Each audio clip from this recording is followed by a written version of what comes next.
What if I told you that you've been missing out on hundreds of dollars? Now, some people tell you to do survey sites or they want you to do Shopify, but while they're busy selling dreams, everyday people have discovered a gold mine of online earning opportunities that actually deliver results. So forget about building funnels or mastering Facebook ads or taking surveys that don't actually pay you. I'm about to show you 11 websites where you can start making money today with skills that you already have. And because I respect your time, I'm also going to warn you about 3 popular sites that are nothing but money pits. No fluff, no upsells, just pure actionable information. So let's get started. Let's kick things off with something that's fresh and exciting. We're going to start with one new website that's making waves in the online earning world. And these aren't your grandma's survey sites. These are the new kids on the block, and they're bringing some serious cash to the table. So let's get into it with our newcomer, Testable Minds. Testable Minds is a rising star in the world of online research studies. And it's similar to Prolific, but with a focus on cognitive and behavioral experiments. So what sets it apart? Well, first of all, high-paying studies that are often more engaging than traditional surveys. For instance, one user shared, "I did a memory test game that paid $15 for 30 minutes. And it was actually fun." Now, here's a pro tip. Always keep your notifications on and act fast because the best studies tend to fill up quickly. And always forget to smash the like button for great videos like this one. Next is going to be Prolific. Prolific is the crown jewel of survey sites, consistently ranking as the top earner. Now, what sets it apart? Well, it's all about academic research. So you're not just making money, you're contributing to science. So let's look at some real numbers. In July, this Reddit user earned $350 from Prolific alone. And again, this wasn't a full-time job. This was just doing stuff here and there. And they're not the only ones. Lots of other users on subreddits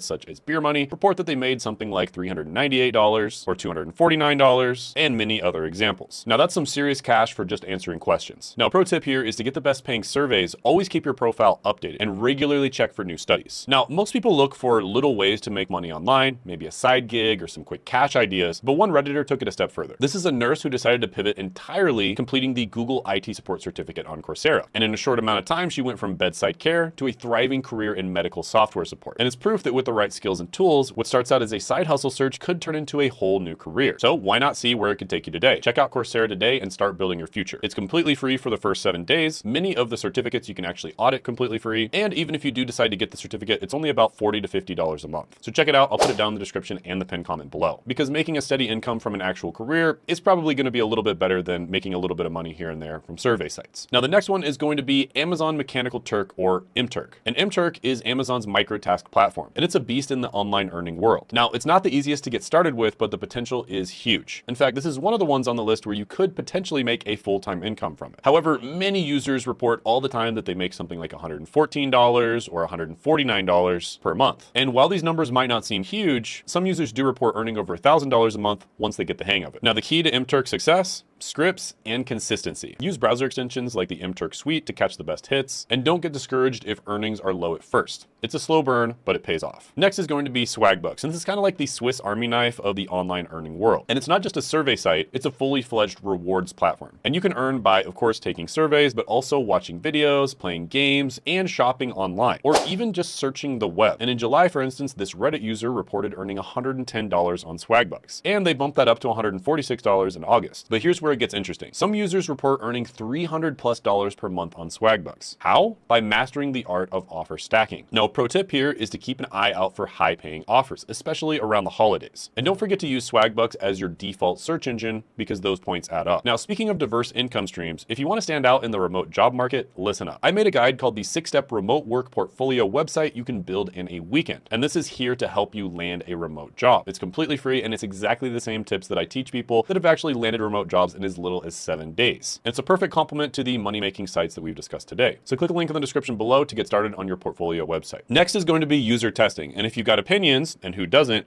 user testing is your new best friend because you get paid to test websites and apps and software and provide feedback on user experience. And let me tell you, this one can be a gold mine. For instance, in July, this Reddit user made a whopping $332 from user testing. And that's kind of like getting paid to be a professional critic. But here's the catch. You need to be quick and articulate because tests fill up fast and they're looking for clear, thoughtful feedback. And a pro tip here is to keep the user testing tab open while you work on other things. So when a test pops up, you can drop everything and go for it because the high-paying ones are often going to be gone in a matter of minutes. Next is going to be Dscout. And Dscout is kind of like the cool, quirky cousin in the survey site family because instead of boring questionnaires, you get missions. And these can range from testing products to documenting your daily routine. And the pay, it can be pretty sweet. For instance, in August, this Reddit user reported earning $400 from Dscout. Now, the key to success on Dscout is to be creative creative and expressive. They're looking for personalities, not just data. And a pro tip here is to put effort into your screener videos. That's often what gets you selected for high-paying missions. Now, by the way, have you ever tried any of these sites? If you have, drop a comment below with your experience and questions. I love hearing your stories and feedback because sharing it can help everybody out. Next is Cloud Research, which was formerly known as Connect. And Cloud Research is another academic survey platform that's been gaining traction. Now, what sets it apart? High quality studies and respectable pay. In July alone, for instance, this user earned $124 from the website. And the best part about Cloud Research is the variety. You might be helping with a psychology study one day and then giving feedback on a new product the next. And a pro tip here is to fill out your profile completely and check often. The best studies tend to fill up fast. Next is going to be FreeCash. And FreeCash is the new kid on the block, but it's making waves. This site offers a mix of surveys, offer walls, and micro tasks. And the earnings, they can be pretty impressive. Now, the key to FreeCash success is to diversify. Don't just stick to the surveys. Explore all the earning options and keep an eye out for the promo codes because they often offer bonuses. Next is going to be Prime Opinion. And this is a newer survey site, but it has been gaining popularity and it's had some pretty good feedback so far. So in September, for instance, this user reported earning about $36 and many other users have reported earning money as well. So this can be a really good option as a part of your survey site rotation. And even though it's not paying that much right now, it's great for filling in gaps when other better paying sites are slow. And a pro tip here is to check Prime Opinion during off hours because you might find surveys that aren't available on other platforms. Next is Forthright, and Forthright lives up to its name. It's straightforward and reliable. However, it's another newer one that doesn't quite pay as well as some of the other ones. However, there's still a lot of Reddit users that are reporting that they are paying out. So again, it's another one where you can look into it, especially if the other sites are slow. Next is Inbox Dollars. And this site offers a mix of surveys, games, and offers. And this Redditor reported earning $115 a month from Inbox. So what makes this site stand out is its variety. You can take surveys, play games, watch videos, and even get paid to read emails. And a pro tip here is to look out for their sign-up bonus. It's usually around $5, which gives you a nice head start. And by the way, you might have noticed that none of these are linked in the video, but you can very easily find them just by typing them in on Google because I'm not trying to sell you anything. But now let's talk about the 3 low-paying sites you might want to approach with caution. So the first one is Slice the Pie. And on paper, it sounds amazing. You get paid to review music. But the reality is it's a bit sour. A lot of the users on forums such as Beer Money basically report that the pay per review is often just a few cents. And if you're lightning fast at writing reviews, your hourly rate would still be abysmal. So it's really not worth your time. And if you love discovering music, go for it, but don't expect it to pay the bills. You can probably just listen to music while you're doing things that actually make money. The next one is sad to say, but it's Google Opinion Rewards. And it's not terrible, but it's also very limited. You get short surveys based on places you visited or things that you've searched, and a lot of the users report that you don't make very much money from it. However, the upside is the surveys are super quick, often just a question or two. But the downside is you might go weeks without getting a survey. So this one might be good in the future, but I don't recommend it now. And then the next one is Receipt Hog, and this is an app that pays you to scan your shopping receipts. Sounds great, right? Well, not so fast. The earnings are painfully slow. One Redditor reported only making about $40 in a year. And the idea behind Receipt Hog is solid. Companies want your shopping data, but the compensation is so low that it's hardly worth the effort. Unless you're already in the habit of keeping all your receipts and meticulously scanning them, I'd probably give this one a pass. Now, remember, like I said before, these websites might replace part of your income. You might even be able to get it to a full-time income, but it's not going to be very easy. I still highly recommend looking for an actual job or career to make a full-time income. And the best place to actually get a really good job or a career is going to be Coursera, which I put down in the description and the pinned comment below. So definitely check them out. First 7 days are free. Also, I made a video about 19 websites that will pay you daily, which you can check out by clicking